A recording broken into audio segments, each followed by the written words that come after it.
నిన్న ఆంధ్రప్రదేశ్లో పురంధేశ్వరి గారు ఆవేశంగా మాట్లాడిన మాటలు టీవీలో డిబేట్లు చూశాక ఒకటి చెప్పాలనిపిస్తుంది.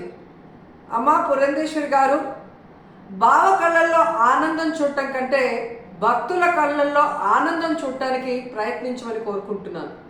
ఎందుకంటే ఈరోజు కూటమి ప్రభుత్వానికి చెందిన లాయరు సుప్రీంకోర్టులో కోర్టు అడిగిన ఏ ఒక్క దానికి కూడా సమాధానం చెప్పలేకపోవటం వల్లే సుప్రీంకోర్టు ఇంత సెన్సిటివ్ అయిన విషయాన్ని సీఎంగా ఉండి ఎటువంటి ఆధారాలు లేకుండా ఎలా మాట్లాడతారు అంటే, సీఎం ఏదైనా మాట్లాడచ్చు, ప్రజల చేత గెలిపించబడిన వాళ్ళు మాట్లాడకూడదు అని మీరు మాట్లాడటం నిజంగా చాలా సిగ్గుచేటు.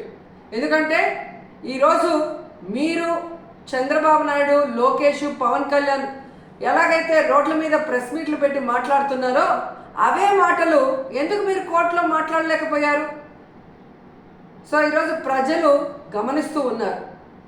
ఎటువంటి ఆధారాలు లేకుండా లడ్డూలో టెస్ట్ చేయలేదని మీ లాయర్ చెప్పిన తర్వాత, ఎటువంటి ఇన్వెస్టిగేషన్ జరగకుండా చంద్రబాబు నాయుడు పవిత్రమైన తిరుమల లడ్డూ మీద అంత పెద్ద నింద వేసి మరి మత కల్లోలాలు సృష్టించే పరిస్థితి వచ్చినప్పుడు సుప్రీంకోర్టు అడగటంలో ఏం తప్పు ఉందని నేను అడుగుతున్నాను. ఈరోజు మీరు బీజేపీ రాష్ట్ర అధ్యక్షురాలా ఆంధ్రప్రదేశ్కి, లేక తెలుగుదేశం పార్టీ రాష్ట్ర అధ్యక్షురాలా, ఎవరికి అర్థం కాని పరిస్థితికి వచ్చింది. ఎందుకంటే బావ కళ్ళల్లో ఆనందం చూడటం కోసం బావ చేసే తప్పుల్ని వెనకేసుకొస్తున్నట్టు ఉంది. కానీ ఈరోజు 140 కోట్ల హిందువుల మనోభావాలను దెబ్బతీసే చంద్రబాబు నాయుడు స్టేట్మెంట్ని సరిదిద్ది అందరికీ ఊరట కలిగించాల్సిన బాధ్యత బీజేపీలో ఉన్న రాష్ట్ర అధ్యక్షురాలుగా మీకు ఉంది అన్న విషయాన్ని తెలుసుకొని, మరి పైన బీజేపీ పెద్దలు ఎవరైతే ఉన్నారో ప్రధానమంత్రి గారికి కానీ, అలాగే సుప్రీంకోర్టులో మీ లాయర్తో మరి ఇన్వెస్టిగేషన్కి రెడీ కమ్మని చెప్పండి. మరి నిజాలు తేల్చి తప్పు చేస్తుంటే తప్పు చేసిన వాళ్ళని శిక్షించండి, లేదంటే తప్పుడు మాటలు మాట్లాడిన వాళ్ళని శిక్షించమని మీరు కోరాలి అని కూడా డిమాండ్ చేస్తున్నాం. ఎందుకంటే ఈరోజు ఒక తిరుపతి అమ్మాయిగా తిరుపతి మీద ఇంత అప్రతిష్ట తెచ్చే విధంగా చంద్రబాబు నాయుడు ఒక ముఖ్యమైన సీఎం పోస్ట్లో ఉండి ఎటువంటి ఆధారాలు లేకుండా, ఎటువంటి టెస్టులు చేయకుండా మాట్లాడటం కరెక్ట్ కాదని కూడా ఈ సందర్భంగా తెలియజేసుకుంటున్నాం. అలాగే పవన్ కళ్యాణ్ గారు, ఇది సినిమా షూటింగ్ కాదు. రోజుకొక వేషాన్ని వేసుకొని రోజుకొక మాట మాట్లాడుతూ ఈరోజు అందరి మనోభావాల్ని దెబ్బతీయడానికి మీకు అధికారం లేదని కూడా ఈ సందర్భంగా తెలియజేసుకుంటున్నా. ఈరోజు ఏదైతే మీరు చేశారో ప్రాయశ్చిత్త దీక్ష, అది మీరు చేసిన తప్పులకి భగవంతుడు మీ చేత చేయించిన ప్రాయశ్చిత్త దీక్ష తప్ప మరొకటి కాదు. ఎందుకంటే ఈరోజు భగవంతుడే లేడని చెప్పిన మీ కుటుంబ సభ్యులు, మీరు, అలాగే ఏ రోజు హిందూయిజం కూడా గురించి మాట్లాడని మీరు, ఎన్నికల గురించి ముందు మీరు మాట్లాడిన మాటలకి ఈరోజు మీరు మాట్లాడుతున్న మాటలకి, మీరు వేస్తున్న వేషాలకి సంబంధం లేకుండా ఉండటం ప్రజలు గమనిస్తూనే ఉన్నారు. సో ఇప్పటికైనా జగన్మోహన్ రెడ్డి గారిని టార్గెట్ చేయాలి, కార్నర్ చేయాలనుకోను, లేదా బీజేపీ రేపు ఆంధ్రప్రదేశ్లో ఎంటర్ అయితే మన పరిస్థితి ఏంటి అని చంద్రబాబు నాయుడు చేస్తున్న ఈ డ్రామాలో మీరు కూడా పాలు పంచుకుంటున్నారో ఏంటో కానీ ఎవరికి అర్థం కావట్లేదు. కానీ పవిత్రమైన శ్రీవారి లడ్డూని ఈ విధంగా అపవిత్రం చేసే విధంగా మీరు మాట్లాడటాన్ని మేము ఖండిస్తున్నాం.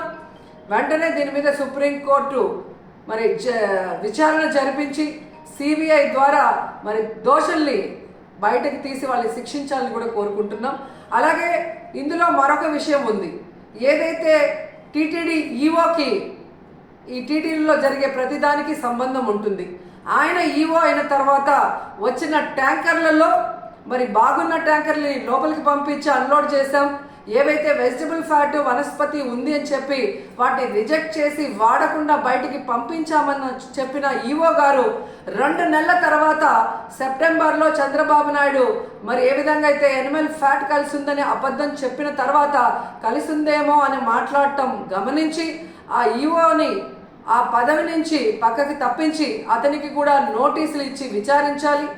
అలాగే ఎవరైతే పర్చేసింగ్ కమిటీలో ఉన్నారో మరి ఇవన్నీ చూసుకోవాల్సిన బాధ్యత వాళ్ళకుంది.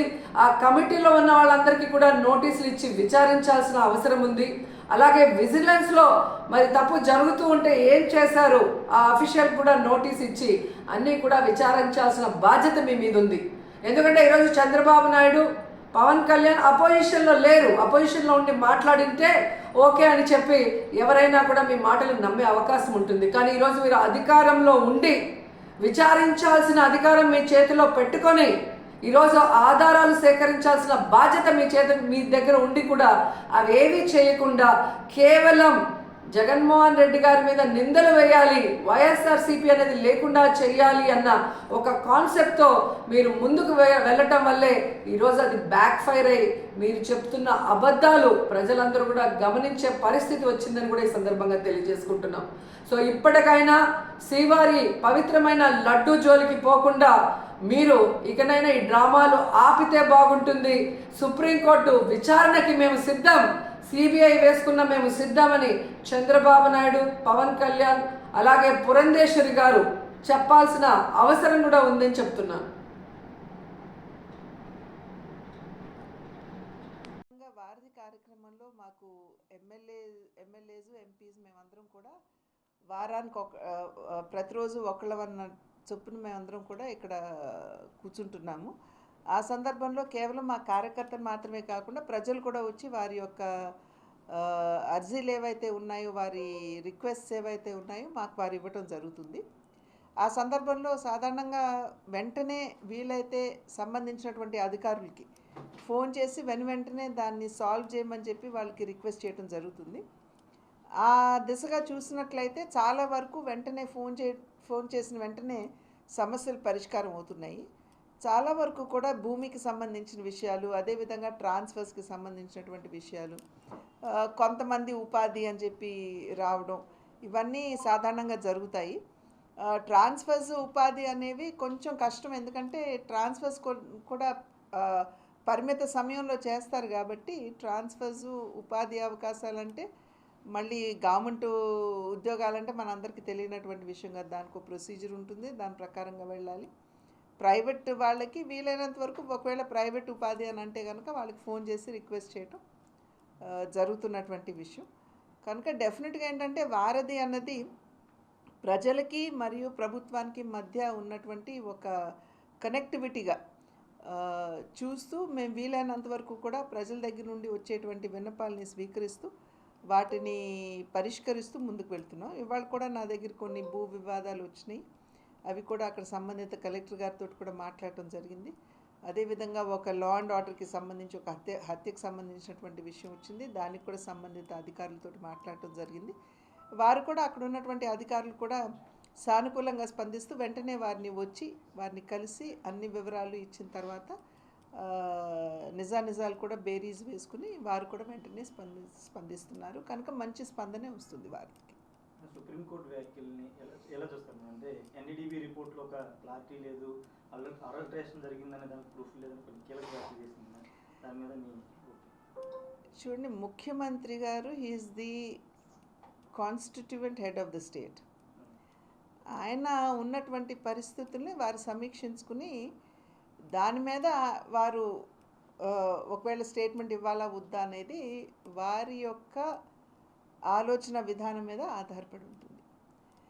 ద కోర్ట్ వచ్చి సాధారణంగా ప్రభుత్వాలు తీసుకునేటువంటి నిర్ణయాలు ఏవైతే ఉన్నాయో అవి సరిగ్గా అమలవుతున్నాయా లేదా అనేటువంటి విషయాల్ని వారు పరిగణలోకి తీసుకోవాల్సినటువంటి బాధ్యత కోర్టుకుంటుంది.